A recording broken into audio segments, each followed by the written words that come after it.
কখন বন্ধ হয়ে যায় আমরা কেউ আসলে জানি, অবগত নয়, অবগত নয়। রাসূল করিম সাল্লাল্লাহু আলাইহি ওয়াসাল্লাম বলেন, তওবার দরজা ওই সময় বন্ধ হয়ে যায় যখন বান্দার চোখ দিয়ে যেগুলো বান্দা দেখে না সেগুলো দেখে, বান্দার চোখ দিয়ে যেগুলোর উপর বিশ্বাস করার নাম অদেখার উপর বিশ্বাস করার নাম ঈমান, সেগুলো যখন দেখে ফেলে তখন বান্দার তওবার দরজা কি হয়ে যায়? বলুন না, কি হয়ে যায়?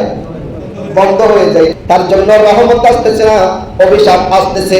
সেই ব্যক্তি সেগুলো দেখে যখন দেখে ফেলে, আল্লাহ বলতেছিল, বান্দা ওই সময়ের মধ্যে তুমি বান্দা যদি দেখার পরে আমি আল্লাহর কাছে তওবা করো, আল্লাহ আমি পাপ করেছি, পাপ আর করব না, আল্লাহ আমি অন্যায় করেছি আর অন্যায় করব না, আল্লাহ আমি তোমার কাছে সারেন্ডার হয়ে আমি তোমার কাছে তওবা করতেছি।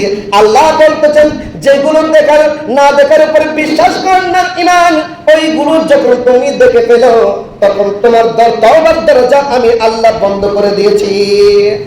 যখন সাকারাতের বিছানায় যখন শায়িত হয়ে গিয়েছ, সেই মুহূর্তের মধ্যে তুমি দেখার পরে, আজরাইলকে দেখার পরে তোমার জন্য কল্যাণ আসতেছে না অকল্যাণ আসতেছে, আবার তোমার জন্য অবদায়িত করতেছে, অপেক্ষায় আছে, সেগুলো দেখার পরে তুমি বান্দা যদি তওবা করো, আমি সেই তওবা কবুল করব না।